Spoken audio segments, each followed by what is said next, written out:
Magandang araw. Panibagong araw, panibagong vlog. May pupuntahan tayo ngayon, ganun pa rin. Ito wifi, ito ba? Wala naman na bago. Pero ngayon nakakailangan ng tulong natin na PC wifi. So kailangan na ayusin sila ngayon. Hindi naman tayo pupunta sa may Valenzuela. So simulan na natin mag-goodbye. Pero hindi pa fast forward to kasi nga parang boring eh. Pero bago tayo dumaan sa may Valenzuela, pumunta muna sa may bilihan ko ng mga gamit. Saan mo tayo doon para bukas meron tayong panibagong lakad na naman. May magpapagilan sa piso wifi niya. Upgrade yun. Tapos meron pa, baka dalawa bukas ang puntahan ko pero iisa yung vlog ko na lang. Kaya dalawa yung vlog ko na rin. Sayang eh. Siguro ganun na lang siguro.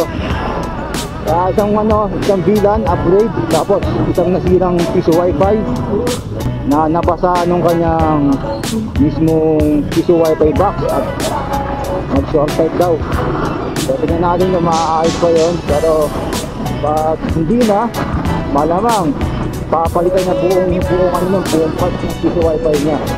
Kaya sa mga ganun na papalitan ng buong parts na ng piso wifi, sinasuggest ko bumili na ng bago sa palitan niya kasi ganun din naman, para pressure ng bago yung papalitin nyo. Yung mic ko eh, medyo galago pa rin kasi ito pa rin ang mic ko. Pero bumili na ako ng bagong mic, yung Boya. Hindi pa dumarating sa akin. Siyempre, malayo nung store nila sa amin, kaya ginawa ko, Shopee na lang. Ganun din naman eh, palita ko ng Boya eh, maganda daw yun. Maganda daw sa action camera yun, sa vlogging, sa motovlogging yan. Okay daw yun.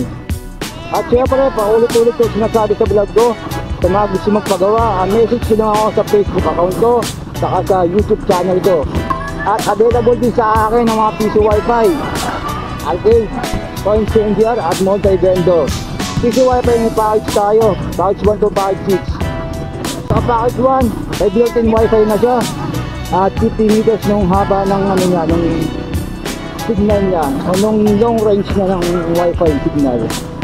Tapos sa package 2, naka-indoor na siya, medyo mahaba na rin yung niya, signal niya. Bali nasa 100 meter yung signal niya ng piso wifi. Naka-indoor 80 antenna na yon. At package rin naman, naka-outdoor 80 antenna, AAP. Ang model niya AAP PPE. Medyo mahaba na rin yung nun, yung naaabot ng niya, ng signal niya, maabot ng 200 to 300 meters. Depende sa area ninyo. Open area kailangan yun, abot na abot yung pag open area. Pero pag maraming obstruction, siyempre pilit ng range niya. Sa package 4 naman, naka-Tegrotech Hex naman tayo. Medyo marami na makakonect sa'yo ng sabay-sabay nun. Nasa 200 plus user ang kayang-kaya niyang i-accommodate. Mahaba na rin ang niya, yung range niya.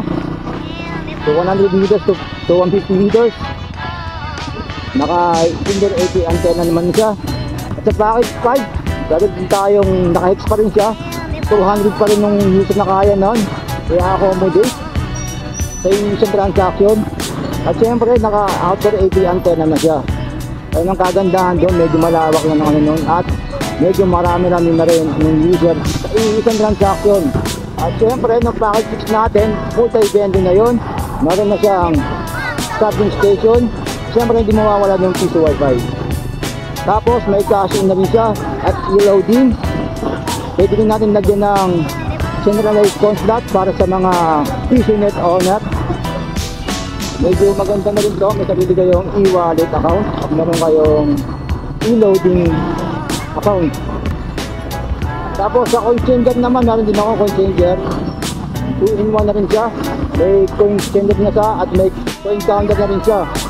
At sa arcade naman, available din sa akin.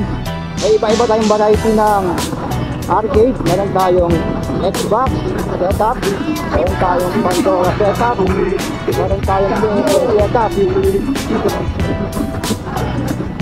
Siyempre, iba-iba rin yung mga price nun. Message din ako sa mga price niya kung ano gusto ng build. Pag nagkasundo tayo sa presyo, sige. Ako, aabutin na naman tayo ng ulan na ito. Buti na lang yung action camera ko waterproof. Kaya kahit maulan, hindi apektado. Wala pa naman kaming dalang kapote, yari tayo dyan. Malakas-lakas to, may biglang hindi oras na ito.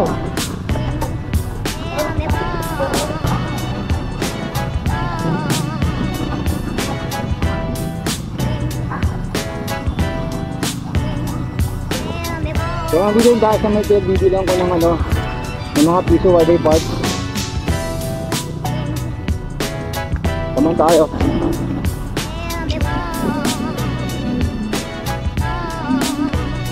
Pabili.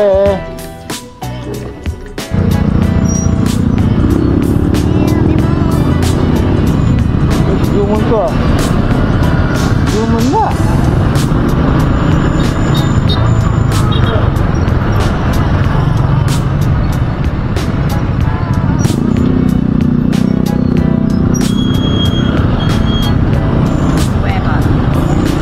Zoomon! Laki! Dito! Dito ka kilala! Naka-vlog ka! Naka-vlog ka! Nagpa-vlog na siya! Ewan!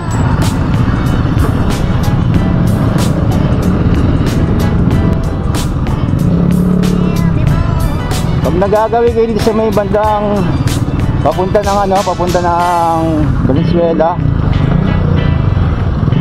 di para pa ata to, hindi ko lang sure, pero dito medyo rough road dito ng daanan, hindi pa ayos.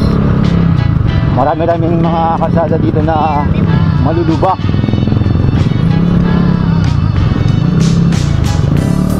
Yan, tulad nyan, daming lubak dito, daming sirang kalsada dito. Ito, inaayos na pala. Inaayos na. Pero noong mga nakarang taon, buwan, medyo disaster dito. Tapos dito naman sa may bandang pababa, Valenzuela na ata to, pagkakaalam ko. So nga lang dito, pag muulan, yung baha naman dito grabe. Alas di makalusog ng mga maliliit na motor. Kasi sobrang taas, gatuhod. Dito yung binaba mismo talaga maabot ng tuhod ng baha dito sa lugar na to. Plus, sobrang traffic pa dito kasi maliit yung kalsada dito.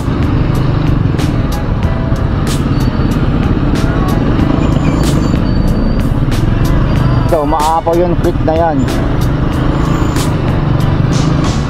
Ayan o. Aray.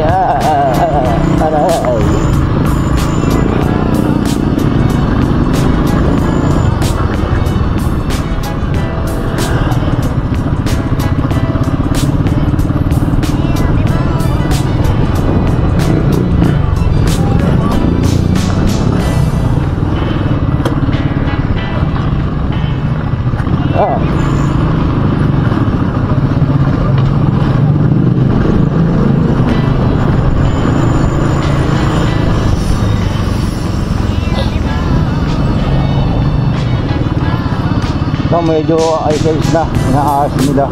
Pero dati disaster din dito.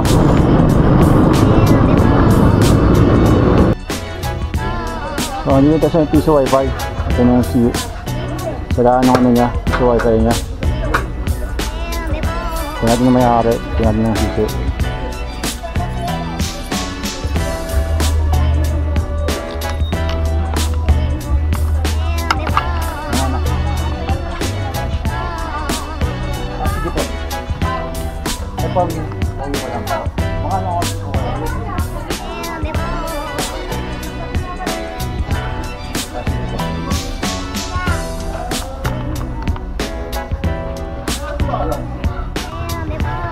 So tinanong naman namin niya sa wifi niya. Try na natin para matapos na, tapos makauwi na tayo.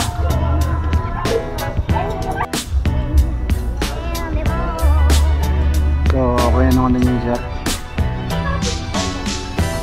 So yan, okay na. Piso wifi niya sir.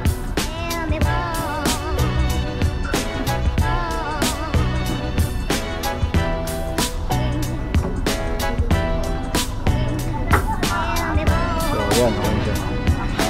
Sir, okay na pa picture mo sir. Sige po, papahulog pa ako sir. Okay. Thank you sir. So okay ng piso wifi na sir. Uwi na tayo. Tapos na ito. Goods na. Tingnan natin si sir yung bayad niya. Ayan siya.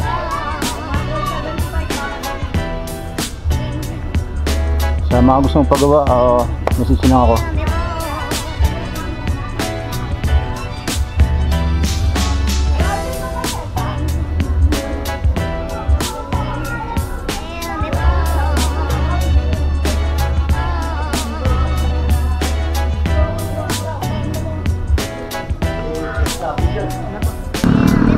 So ayun, meron naman tayo natulungan ng isang piso wifi. Okay na siya, good to go na siya. So gagawa na siya ng pera niya. At gusto din mga gusto magpagawa ng piso wifi namin, problema sa piso wifi nila. Gusto magpa-upgrade, gusto magdagdag ng antena. So message nyo lang ako. Pwede kayong dayuhin o kaya kayo pumunta sa bahay ko. Pwede rin.